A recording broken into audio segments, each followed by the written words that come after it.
Hey, Pretty Girl Club. So today I want to talk about a common theme that has been spoken about in Black female spaces, and that is that mixed women or women with type 3 hair hijacked the natural hair movement. First of all, this is an idiotic talking point because there are millions of people in the African diaspora, if not billions of people in the Black diaspora who have been wearing their natural 4C hair for thousands of years.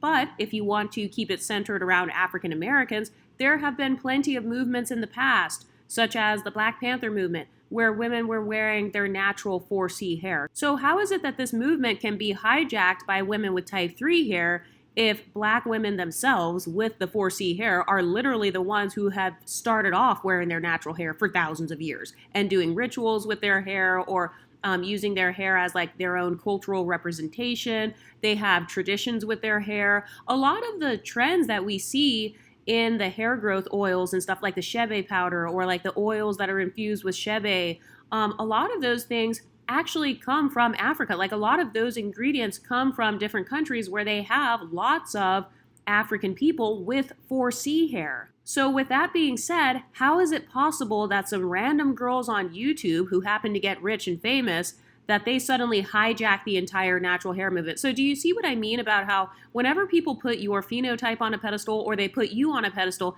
they have this tendency to say you are replacing them or you are taking over, you're hijacking something. First of all, the term hijack, that's a very extreme term. Hijacking means you're really like stealing something. Usually hijacking something means that there is violence involved, such as, when people hijack planes or like during terrorist attacks or during wars, when people are hijacking something, that implies violence. So why is it that people are such haters to the point where instead of simply saying, oh, she got a better brand deal or, she gets more likes on Instagram, no, you have to say they hijack the entire natural hair movement. So you're giving women with type 3 hair that much power to the point where you think that they can take over thousands upon thousands of years of African history and that they can somehow just erase all of that because they have type 3 hair or because they're mixed. Once again, this is not about social justice. Oftentimes, it's more so about social status, because if you ask these women, hey, can you name an example of how these women hijack the natural hair movement? Usually the only example is, oh, there are biracial women who are posting photos with their hair curly. There are mixed women who are now posting curly hair photos. There are white women who are posting photos of their hair being curly. And it's like, okay, so you're telling me that Instagram photos are able to hijack thousands of years of African history? Is that how much power you place on white people or on mixed race women?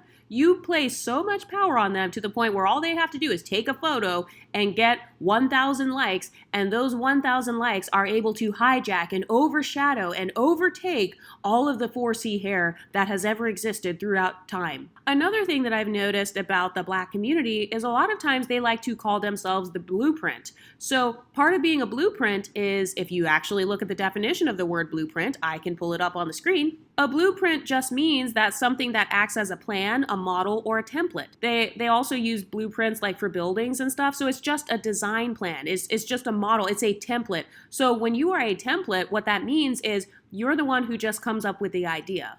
You're not necessarily the executor of the idea. You're not the one to popularize the idea. You're not necessarily the one to get credit for the entire idea. That's a part of being the blueprint. It literally means you are just the template that other people use so that they can then profit and gain visibility and gain status and gain brand deals. According to the actual definition of the word blueprint, it's really just a rough draft or a mock-up that has to then have multiple steps happen afterwards. So if you look at the screenshot here, it says after a blueprint is made, it can go through several steps, including approval, review, application, and even revisions. So this means that other people groups may approve of your blueprint or they may disapprove. Other people might review your blueprint or give their commentary on your ideas, your trends that you started in the Black community. Other people may apply it. They may apply some of your tools or tips when they are building something, or they may even revise it. That is literally a part of the definition of what happens after a blueprint is made. Because remember, a blueprint is actually not the final draft. A blueprint is more of a rough draft before you actually start building something else. By the way, I didn't say that word about black women. I didn't make that up. Oh, black women are the blueprint. I didn't say that. They said this about themselves. And so how is it that you're bragging about being the blueprint and then getting mad when you're the blueprint?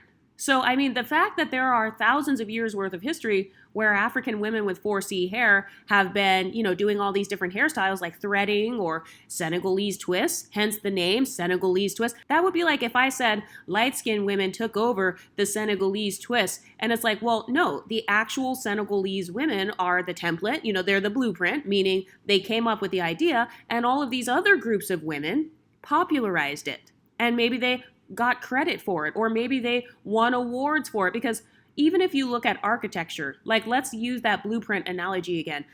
Somebody draws a blueprint for a building, but then somebody else comes in and they do the actual building. They're the construction workers. They're putting all the pieces together. And then other people get awards for like the design of the building, or maybe people start a business in that building and that business profits them millions of dollars. Yeah, part of being the blueprint means that you are simply the first step. And I'm not saying that as a diss, but I'm saying this because all I'm doing is repeating what unambiguous women have said about themselves. So I'm telling you, that the definition of that means that you literally just come up with the idea. And then other people will actually take that idea. That's literally the fundamental definition of the word blueprint. You come up with the idea, other people execute that idea, and then, they will get the credit, or people will walk into that building and say, oh, wow, this is a beautiful building. Oh, look at your house. Or other people will purchase that building that you created the blueprint for, and they'll be like, oh, wow, look at this beautiful building that you own. Being the blueprint, it doesn't mean that you own it. It just means that you came up with the idea.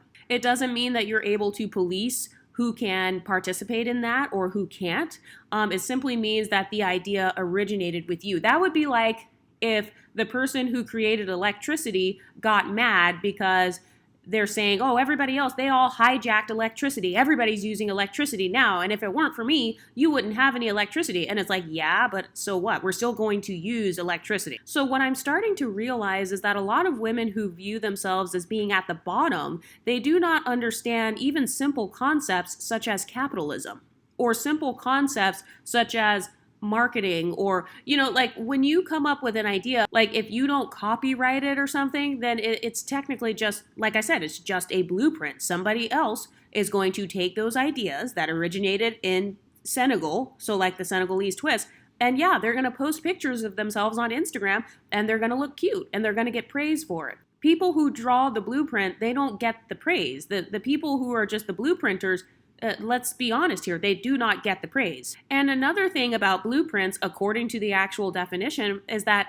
oftentimes after the blueprint has been created by the originator, like they came up with the idea, other people will come in and revise that blueprint, and they will make it work for them. So this is what happens like in the natural hair movement. If you want to use African hairstyles as an example, such as locks or braids or Senegalese twists, 4C hair, wash and goes, whatever you want to call it, other women from other groups, black and non-black, came in and they saw that, hey, there are all these products out now, so let me make it work for my hair texture. Let me revise it and put my innovative spin on it and then market myself, and then I will get a brand deal. So being the blueprint does not mean that you are entitled to the money. It does not mean that you are entitled to people giving you the credit for everything. Blueprint means that you just use that as an idea so that you can build something on top of it. You can build something for yourself. You can profit off of that blueprint for yourself. That's actually what it means to be a blueprint. And so this is another issue that I've noticed in the Black community is a lot of the terminologies that they're even using are actual insults. And I'm not going to say that the blueprint thing is an insult, but I just think that some women who use that term, they don't know what the term actually means. Blueprint means you come up with the idea and somebody else revises your idea. They innovate off of your idea. They profit off of your idea. If you do not believe me, like I said, I've got plenty of definitions and examples of what blueprints are here on the screen. And so you can't call yourself a blueprint and then get mad when you are utilized as a blueprint. And another thing that people don't understand is, once again, free market capitalism. So let's say you were the first person to wear Senegalese twists and some sunglasses or something. You cannot get mad if you started a trend. That would be like starting a trend, being a trendsetter, and then getting mad that other people are hopping onto your trend. I mean, isn't the whole point so you can be a trendsetter?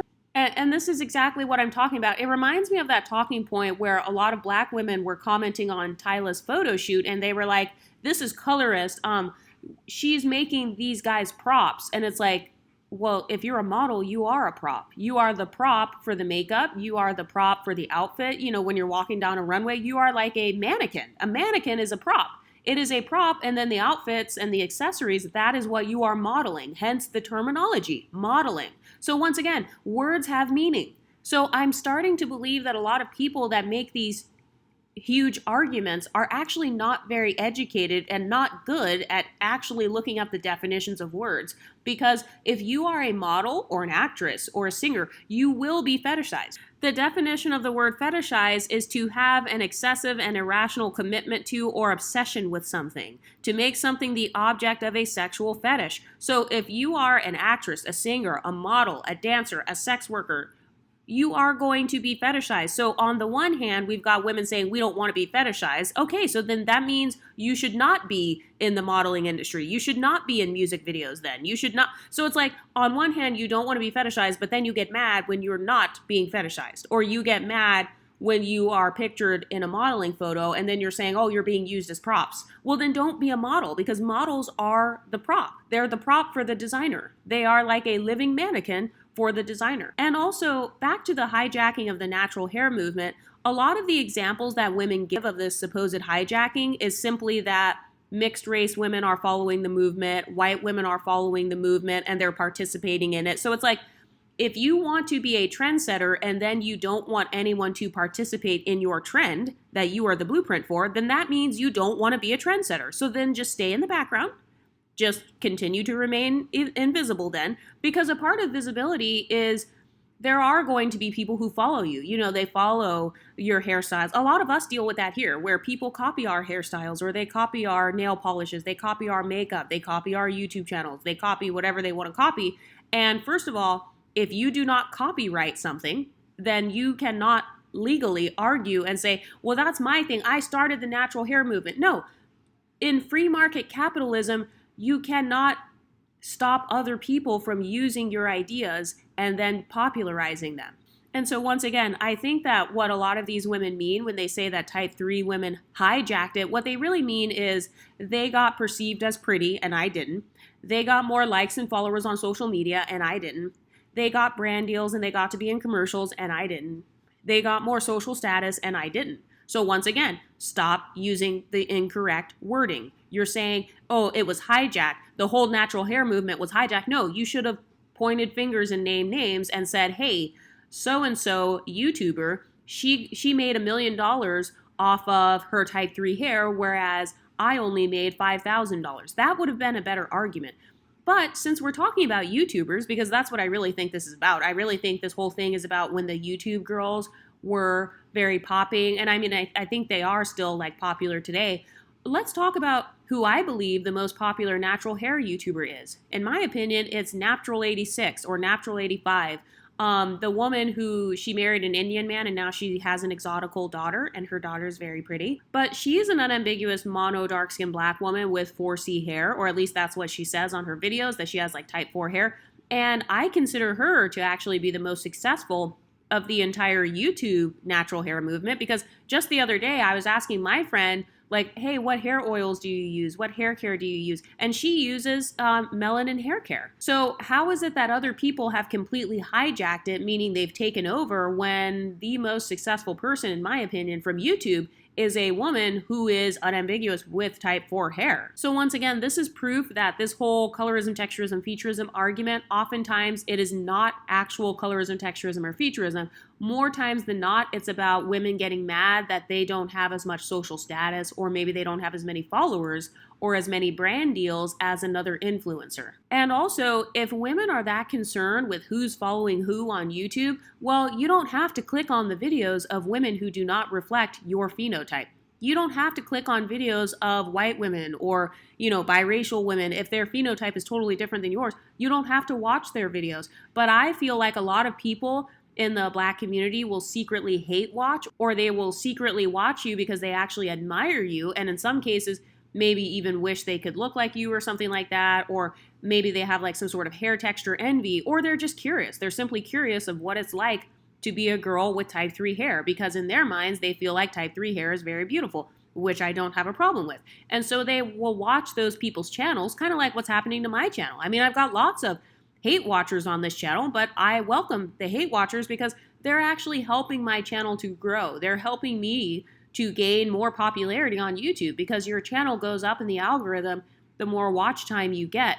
And so I feel like that is a part of what happened as well with these type 3 hair YouTubers. They were getting more watch time, and more watch time means that the algorithm is not colorist. The algorithm is not running a paper bag test on people's thumbnails before it decides who to promote in the algorithm. But if you're giving the most watch time to women who have type 3 hair, you can't get mad when they have more views and more watch time, because I thought you just wanted to be the blueprint. You didn't want to be the one popularizing things. You didn't want to be the one who is getting the social status, right? Because you just care about being the blueprint. So which one is it? Anyway, what do you ladies think? Let me know in the comments section, and I'll talk to you next time. Stay pretty, ladies.